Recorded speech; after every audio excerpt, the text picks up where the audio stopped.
بسم اللہ الرحمن الرحیم الحمد للہ وکفا وسلام علی عبادہ الذین اصطفى اما بعد اعوذ باللہ من الشیطان الرجیم بسم اللہ الرحمن الرحیم السلام علیکم ورحمۃ اللہ وبرکاتہ الدرس التاسع عشر سبق نمبر 19 آج ہمارا سبق نمبر 19 ہے۔ پچھلے سبق میں سبق نمبر 18 میں ہم نے یہ پڑھا تھا کہ جو ضمیر مرفوع ہے اس کی دو قسمیں ہیں، ایک ضمیر مرفوع متصل اور ایک ضمیر مرفوع منفصل۔ آج کے سبق میں ہم مشق کریں گے گزشتہ سبق کی ضمیر مرفوع متصل اور ضمیر مرفوع منفصل کی۔ تو درجین مثالوں میں ضمائر کی شناخت کریں اور ضمیر مرفوع متصل اور مرفوع منفصل کا تعین کریں۔ یعنی ہم نے اب آگے کچھ مثالیں دیکھنی ہیں جس میں ہم نے یہ پہچاننا ہے کہ کون سی جو ہے وہ ضمیر مرفوع متصل کی ہے اور کون سی ضمیر مرفوع منفصل کی ہے۔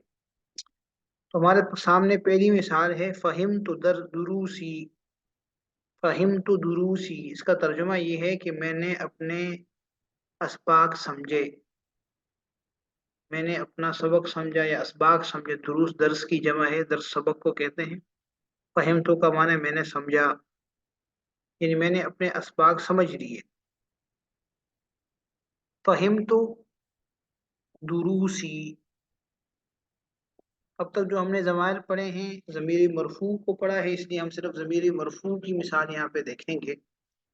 تو اس مثال میں اب غور کریں، فہمتو، یہ فہمہ یفہمو، فہمہ فہما، فہمو، فہمت، فہمتا، فہمنا، فہمت، فہمتما، فہمتم، فہمتی، فہمتما، فہمتن، فہمتو، فہمنا۔ گردان میں نے اس لیے پڑھی تاکہ آپ کو صیغے کا پتہ چل جائے۔ تو فہمتو یہ واحد متکلم کا صیغہ ہے، میں نے سمجھا۔ اس کے آخر میں یہ جو تو لگا ہوا ہے، تو وہ یہ ہے ضمیر، اور چونکہ فہمہ فعل سے جڑی ہوئی ہے لہذا اس کو ہم کہیں گے ضمیر مرفوع متصل۔ اور ضمیر مرفوع متصل، مرفوع کی وہ ضمیر جو فعل سے جڑی ہوئی ہو، یہ مرفوع بھی ہے، فاعل بن رہی ہے اور فعل سے جڑی ہوئی بھی ہے، ٹھیک ہے۔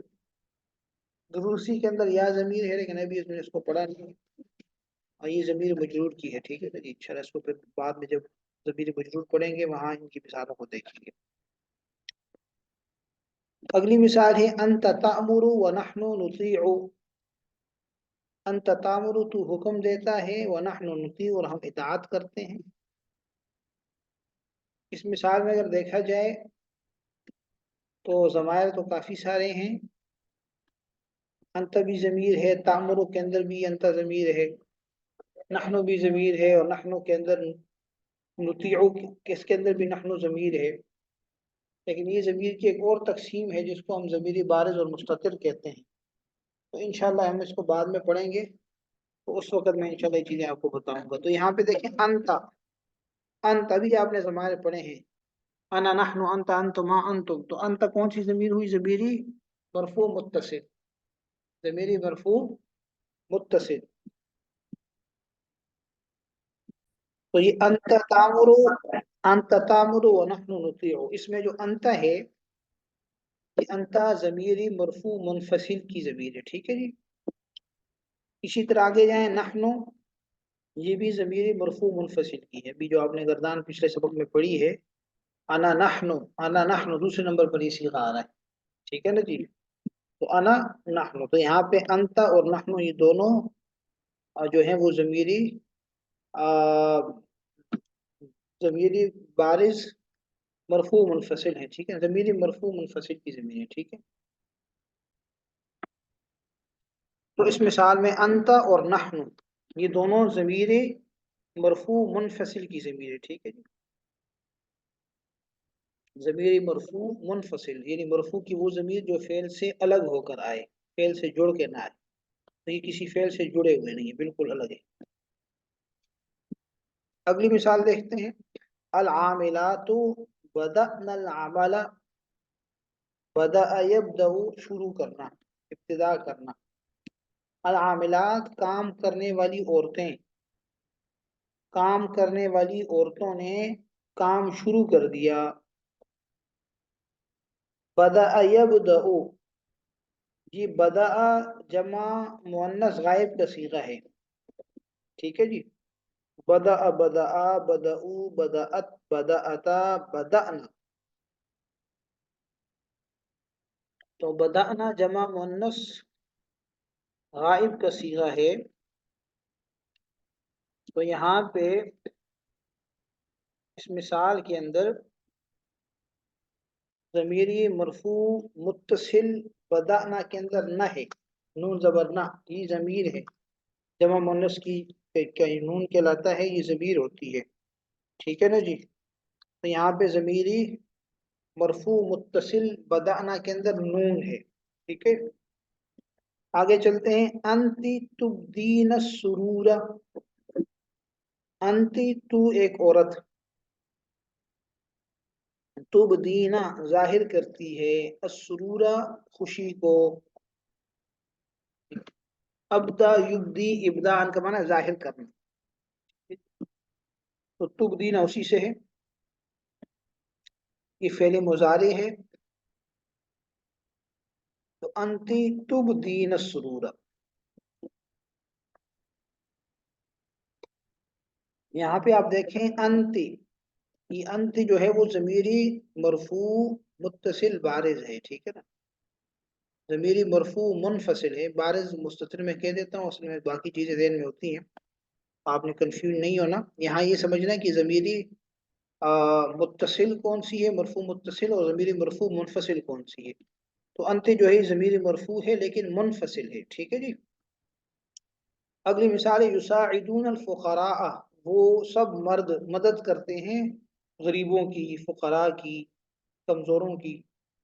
یساعد ساعد یساعد، یہ فعل مضارع ہے. یساعد یساعدان یساعدون جمع مذکر غائب کا صیغہ ہے.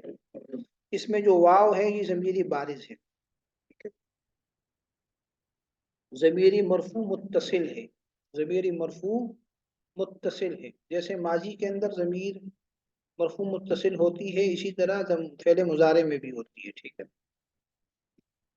تو یساعدون، یساعدون کے اندر جو واو ہے یہ ضمیری مرفوع متصل ہے فعل کے ساتھ. ٹھیک ہے جی. اگلی مثال میں نحن مطیعون، ہم اطاعت کرنے والے ہیں.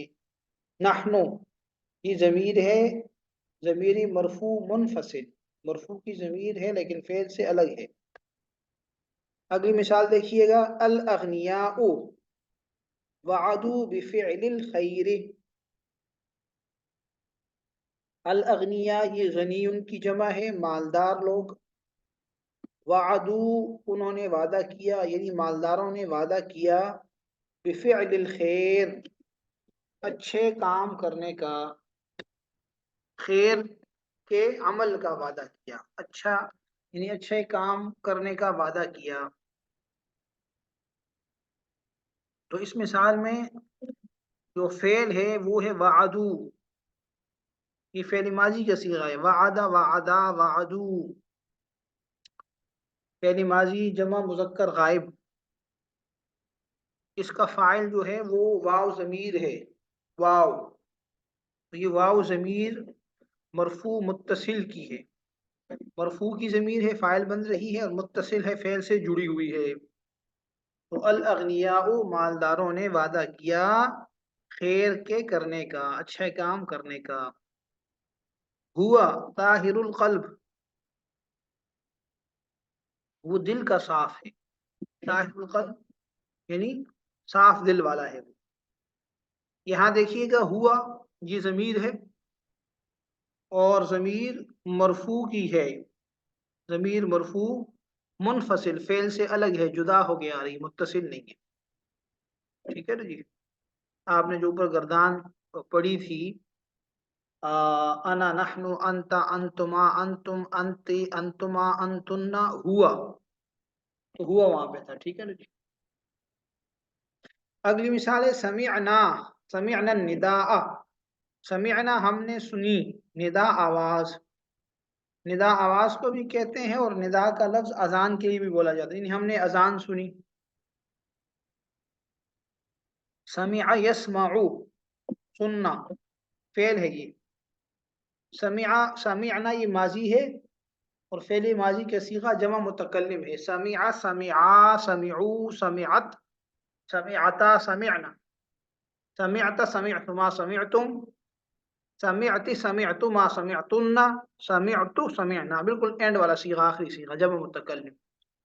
اور اس کے ساتھ جو نا جڑا ہوا ہے، یہ نا ضمیر ہے، ضمیر مرفوع متصل، مرفوع کی ضمیر متصل جڑی ہوئی. ٹھیک ہے نا. یہ تو چند مثالیں تھیں جو گزشتہ سبق سے متعلق تھیں. اس طرح کی آپ اور بہت ساری مثالیں جو ہیں وہ دیکھ سکتے ہیں. آپ اپنے سامنے وہ گردان جو ہے اس کو رکھیں، اور پھر آپ قرآن کریم کھول کے اس میں دیکھیں. ٹھیک ہے نا. شروع سے شروع کریں، ہر صفحے پہ آپ کو ایک دو مثالیں ضرور ملیں گی. ٹھیک ہے جی. تو آج کے لیے اتنا ہی کافی ہے. ھذا والمرام واللہ اعلم بحقیقت الکلام. السلام علیکم ورحمۃ اللہ وبرکاتہ.